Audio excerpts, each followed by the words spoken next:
Hello everyone, my name is Griff, and today we have a few interesting things that were announced at Reset today. As you can see here, we have a Gala Dragalia remix, which was to be expected, but we also have an important notice. And just so you guys know, I checked. The important notice has only ever been used 8 other times throughout the history of the game, and the last time it was used was in May. And it was to talk about the use of other devices. So I have no idea what this is going to be. The tag says, important regarding goodwill gesture items for purchase items affected by system change. So let's just jump right into this one, and then we'll get into the Gala.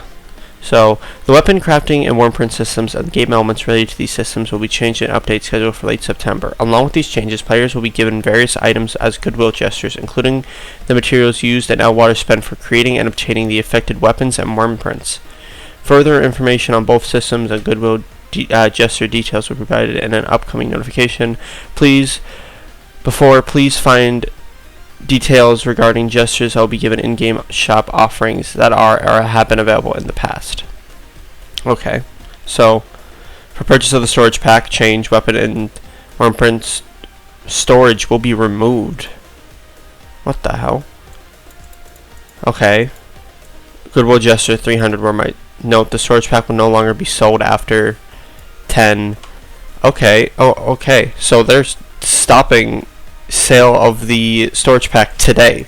This stopped this morning, so you can no longer buy storage for weapons and warprints. Okay, that's new.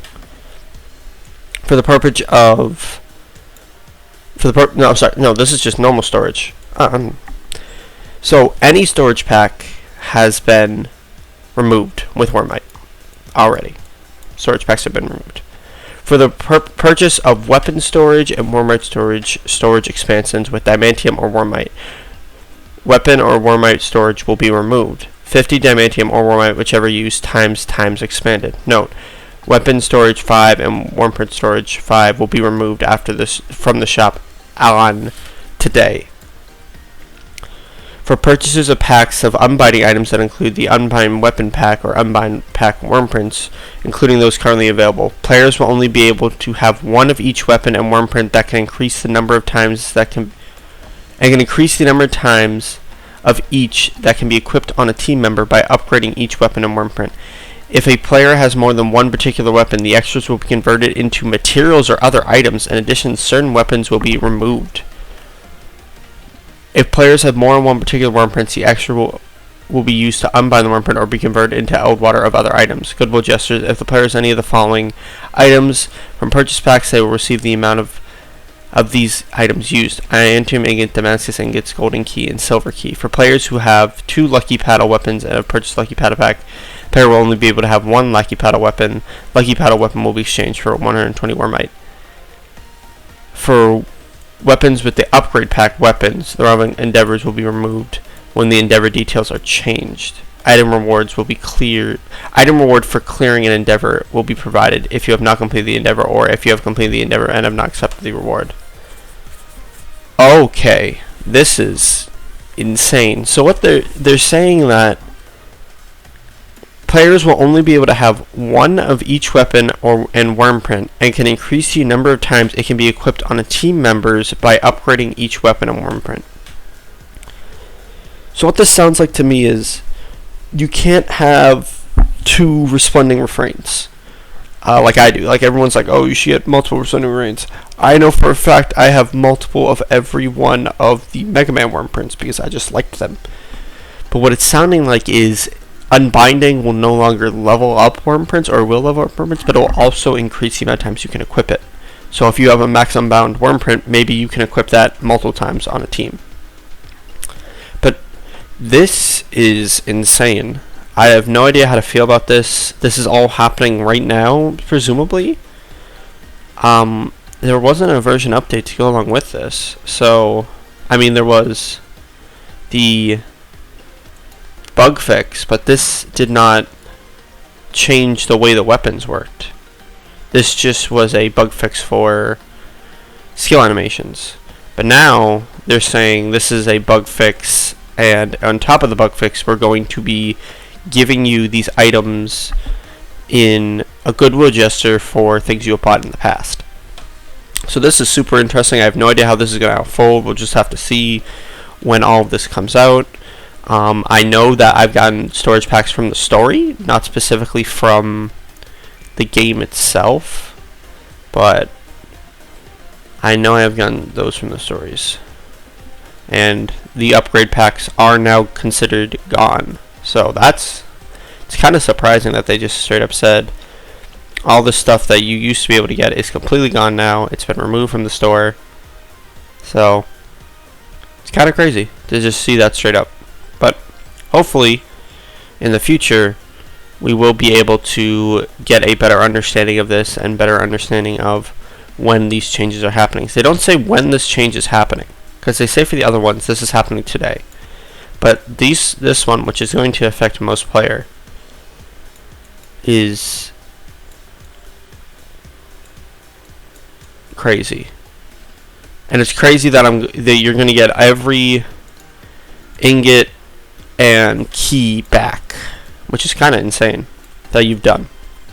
So it's kind of a trade-off. I don't know how they're going to work this out. I don't know how this is going to work at all, but just an interesting little thing to look at. But as for the Gala announcement, actually, let's look at the worm prints first. So we have 2 new worm prints, I'm assuming. Yes. Worm print 1, Moonlight Party.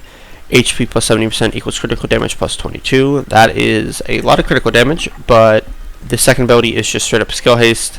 Doesn't seem too good, but seems like it could have some niche for some characters. Dance of the Twin Blossoms, full HP equals healing plus 15% and skill damage plus 20. This is a interesting worm print. I don't know how I feel about this worm print because it's basically saying it's like a healer's worm print, but you also need to be at full HP, and then on top of that you have skill damage. So maybe one of those like split healer and skill damage users will really like this, but I don't know about that. But all in all, let's get into the Gala remix. We have it up right here, announcing Gala Dragalia remix. So actually, let's just watch the video first before we look at this.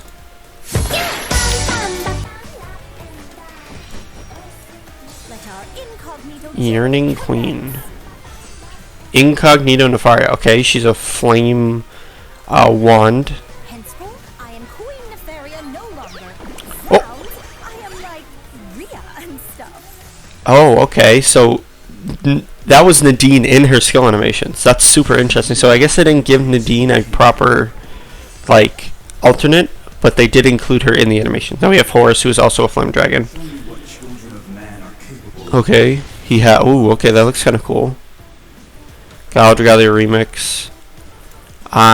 Based on this picture here, I'm assuming Gala Ellie is on focus, and I'm assuming that that's the reason why we're getting water charms, but let's see. Get a closer look at the featured adventures in Dragons Below. So, Incognito Nefaria. Nefaria disguised herself so she can meet discreetly with the discreetance of her desert kingdom. She's working very hard to emulate Nadine's earnest attitude and mannerisms, but it's all coming a bit messy. Okay, so that's why she was talking like this. It's going to be interesting. This is an interesting character so far. Let's see.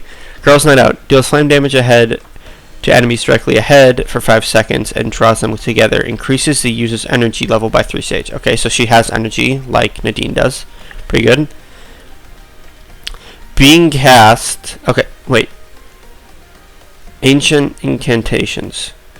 Begins casting, after which the skill will deal flame damage to the target and nearby enemies. Movement is possible by casting, but you will take damage as normal. Okay, so you can move around while casting this ability, and it seems like it's sort of like a damage over time move. So I don't know how that's going to be. Kind of reminds me of the free unit from Chapter 14's ability, so we're going to have to see how that works. But so far, she has energy increase, she has a damage over time move, skill damage co ability, pretty basic, chain co ability, HP 80 plus wind res plus 6, pretty basic. She has critical hit equals critical damage plus 2, adds 25% to the modifier applied for critical damage for 20 seconds. Each time one of the users attacks as a critical hit after activating this ability will not activate for 7 seconds. She has sleep res plus 100 and skill damage plus 30. So, all in all, seems a little lackluster, but at the same time, you're not summoning for this unit for, I don't think, really applications of how good they are. I think you're summoning because it's Nefaria and Nadine is also present. So, waifu be waifu, you know? I'm considering summoning on this banner simply because I don't have Nadine and I really like Nefaria. So, 2 in 1, that's always better. So, I'm going to have to see how this character is on the sim. Have to see how they act otherwise, but so far, they look decent. Then we have Gala Dragalia. The Grand Paladin serves as a model and leader to all the other paladins, and Alysanne herself finds to be the youngest ever to be appointed to this position. Clad in white armor, blessed with several months, Alysanne, decisive foes of the goddess. So, she is pretty basic. The way that she works is that she has a buff on her skill 1, and whenever she force strikes, has a 10-hit combo, or uses her skill 1, she gets this passive effect that charges her skill 2. And if she doesn't have this passive effect, her skill 2 isn't charged, but as long as you're just force striking or just playing the game really, you'll get this passive effect. Use the ability, it's a damaging ability. It increases flame resistance of the team for 30 seconds. It gives a 1-use shield, and I believe it also increases the energy level by 3. So, all in all, she's one of the best water buffers in the game at the moment. She's super quick, she has prime strength, heaven shield, all that good stuff. So, really, really good unit. If you don't have her, I would consider summoning for her because she's on focus. Although, due to the timing of the year, due to the fact that anniversary is in 2 weeks, I would not summon on this banner. But that's just me. So far, nothing here is making me saying, oh, I really want to summon on this banner. Next, Horus. A dragon who governed the royal family of Sendrit long ago. He confers powerful magic to individuals out of curiosity for what they might accomplish, and is a dispassionate observer of people until the desert kingdom fell. Okay. So, I have Horus. Deals flame damage to multiple targets. Pretty normal. Attack rate and flame rate 4. If the users increase the flame, increases attack rate by 20% and critical rate by 50. Okay. This is interesting. I want to quickly look at Arctos because I want to make sure I'm getting Arctos's description correct. Because if I'm thinking it's correct, he gives strength and critical damage. But he this is not the dragon one. Whoops. Let's go back to the main page. If I remember correctly, Arctos gives he gives strength and I don't know if is a critical rate also 5? Critical damage. So the user's attuned to rate increases strength by 45% and adds 55% to the modifier for critical damage. Horus, on the other hand, is increasing your crit rate by half and giving you 20% attack rate. So I don't think this is going to be better on Ezalith, but it might be better on characters like Makoto or really anyone who's trying to build crit. Because 50% crit isn't bad at all. You could do a very high damage crit build. But all in all, this banner is kind of baity, kind of lacklustery for me. I think I'm going to be skipping it personally. But if you don't have Gala Dragalia, you should definitely go for her. She is one of the best water units in the game, just due to the fact how she can buff, how she can save people with her skill 2. And Incognito Nefaria looks very interesting, and so does Horus, but I'm going to skip this one. But that's going to be it for me from today. Thank you all so much for watching, and I will see you guys next time.